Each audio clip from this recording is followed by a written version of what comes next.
當美國同埋歐洲因為高企嘅通脹，令當地嘅央行需要加大緊縮貨幣嘅政策去到壓低通脹。相反，全球第二大經濟體系中國嘅通脹率就維持喺比較低嘅水平。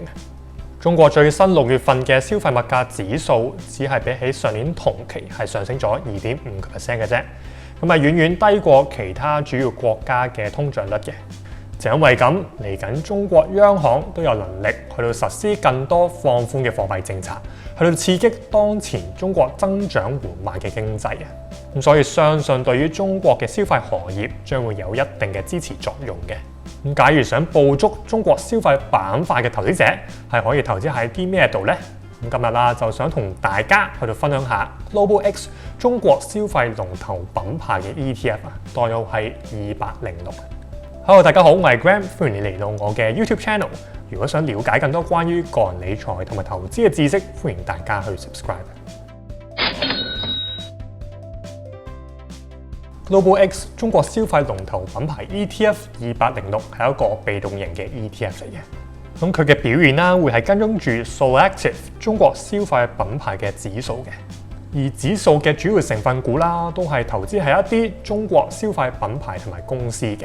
咁根據隻 ETF 嘅行業分佈啦，可以見到隻 ETF 主要覆蓋嘅內地品牌就包括有飲品、汽車、紡織品同埋家庭消費用品等等嘅。咁總共啦係覆蓋12個唔同嘅行業啊。而指數所納入嘅成分股啦，唔會局限公司上市嘅地區。咁只要主要嘅業務喺內地嘅市場，無論公司喺香港、美國或者喺內地 A 股市場上市都好，都可以啦係有機會被納入 ETF 嘅成分股嘅。咁呢隻 ETF 啦係會因應隻股票嘅市值同埋規模，去到配置喺 ETF 嘅佔比嘅。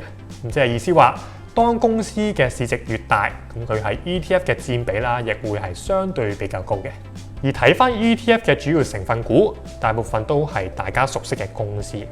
咁其中喺內地酒類行業方面，就分別有喺內地 A 股上市嘅貴州茅台同埋五糧液嘅。咁兩間啦都係內地白酒龍頭嘅企業嚟嘅。兩個白酒嘅品牌都係深入民生嘅酒精飲品啊。咁亦係內地老字號嘅品牌。咁基本上啦，都係壟斷咗成個內地白酒嘅市場。咁無論係大時大節需要送禮，抑或係平時食飯，都會飲到呢兩個品牌嘅白酒嘅。咁雖然早前因為疫情關係，都令到貴州茅台同埋五糧液嘅銷售啦，都會有一定嘅影響嘅。不過隨住疫情嘅改善，日常嘅生活都逐漸回復正常，咁所以白酒嘅行業都有機會啦，係可以恢復翻以往嘅增長。咁對貴州茅台同埋五糧液嘅股價啦，都有正面嘅影響嘅。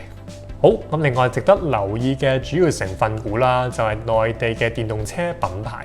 咁其中包括啦係喺香港上市嘅比亞迪，同埋喺美國上市嘅蔚來汽車。咁近年嚟啦，雖然中國啦係有好多唔同行業出現監管整頓嘅情況，不過電動車嘅板塊啦就能夠獨自其身嘅，冇俾監管嘅風暴啦係造成太大嘅影響嘅。咁相反啦，內地政府一直啦都係好支持電動車嘅發展啊。咁受惠國策嘅推動，都令內地普遍電動車公司啦喺過去幾年都有唔錯嘅增長嘅。咁就例如早前國務院總理李克強就召開咗個穩經濟大盤會議啦，咁其中一個政策就係推動汽車嘅消費嘅，咁包括啦係取消汽車限購嘅措施，開展新能源汽車下鄉支持嘅政策，同埋增加全國新能源汽車充電站建設等等嘅。咁從呢一啲嘅政策嘅推動，都可以見到電動車嘅大趨勢啦，依然係受國家重視。咁對於內地品牌嘅電動車係有好大嘅支持作用嘅。目前呢一隻 ETF 啦喺汽車品牌嘅佔比亦相當之高嘅，咁係僅次於飲品行業排喺第2位嘅，佔指數啦大約係18% 嘅比重嘅。最後啦，佔比第3高嘅行業就係紡織品、服裝同埋奢侈品行業。咁喺主要成分股方面啦，比重比較高嘅股票就係香港上市嘅李寧啊。咁係一間從事體育服裝嘅內地龍頭企業。由於國潮嘅熱度持續，咁再加上本地嘅品牌啦，就比起普遍外國品牌更加識得點樣去到利用內地嘅直播電商平台，例如係快手啊、抖音同埋淘寶直播嘅渠道，向年輕嘅消費群做推廣。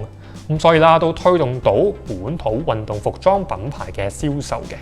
除此之外，最近內地政府啦亦宣布大力發展運動嘅行業啊，目標啦係喺2025年將成個運動行業轉型啊，咁令到更加多人接觸體育運動之餘，亦希望減低青年人肥胖嘅問題。同時啦，亦要求學校實施每日1小時嘅體育活動啊。咁所以從政策嘅層面，政府啦對體育產業嘅支持都可以預期領先嘅本地運動服裝品牌係有更大嘅發展空間。咁從以上嘅分析啦，都可以見到隻 ETF 嘅定位啊，咁都係集中投資喺一啲長線可以受惠嘅消費行業啊。咁包括係白酒啊、電動車同埋運動服裝嘅板塊嘅。咁所以對於想捕捉內地消費行業嘅投資者，Global X 中國消費龍頭品牌 ETF 206啦，的確係一個唔錯嘅投資選擇。投資者只要買呢一隻 ETF， 就可以將資金分散喺30隻內地消費相關嘅股票身上。好，再簡單同大家去分析下呢一隻 ETF 過去嘅表現先。咁就因為呢一隻 ETF 嘅承辦特期都比較短啦，喺2020年頭先至喺香港上市嘅啫。咁所以啦，都未有太長嘅記錄俾投資者參考嘅。咁但係睇翻指數嘅數據就可以見到，由年初至今同埋過去1年嘅回報嚟講，受疫情影響，隻指數嘅回報啦都係負數嘅。咁不過如果以上市日期開始計起嘅話咧，咁就錄得單位數嘅升幅啊。咁不過以一個長線嘅投資角度嚟睇，隨住內地中產階層嘅增長，本地消費行業啦將會係成為中國經濟增長嘅主要動力。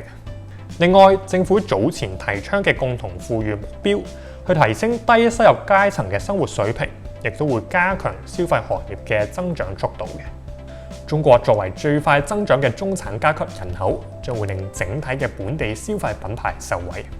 而 Global X 中國消費龍頭品牌嘅 ETF 所涉及嘅各個消費行業，從飲品、汽車、運動服裝，甚至係家庭用品行業，都可以啦係受惠長遠內需嘅增長嘅。好，希望今日嘅影片都幫到大家啦。咁最後，如果大家係想支持我嘅創作，同埋想收到更加多獨家嘅資訊嘅話咧，都歡迎大家去 join 我嘅 Patreon 嘅。咁詳細嘅資料啦，都可以去翻下邊嘅 description 參考。多謝大家收睇啊！希望大家係可以 like 我條片啦 ，subscribe 我嘅 YouTube channel， 同埋 follow 我嘅 IG 同埋 Facebook account。好，今集時間差唔多啦，下集繼續和你集。